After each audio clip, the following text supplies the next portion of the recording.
चुनरिया लूट ले है दिलवा, नजरिया मार के जीत ले है दिलवा। कमरिया झूमे बिजली चमके, पूरा मेला बोले वाह रे दिलवा। लाल चुनरिया दिलवा लूटी है, हंसी तो हार गुलाब के पंखुड़ी,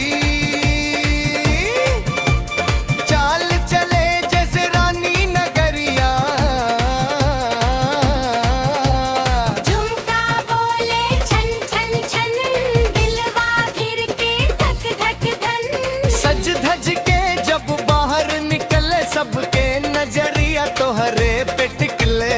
एक मुस्की में जादू घोले, दिल के ताला धीरे खोले।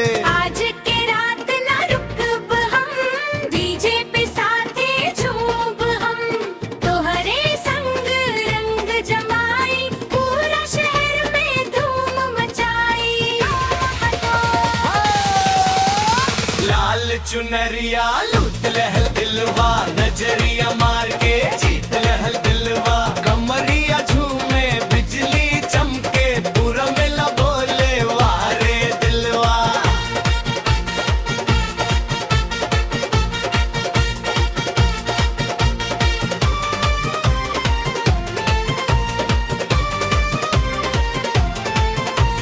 पायल बोले टन टन टन, नाचे सारा गाँव नगर।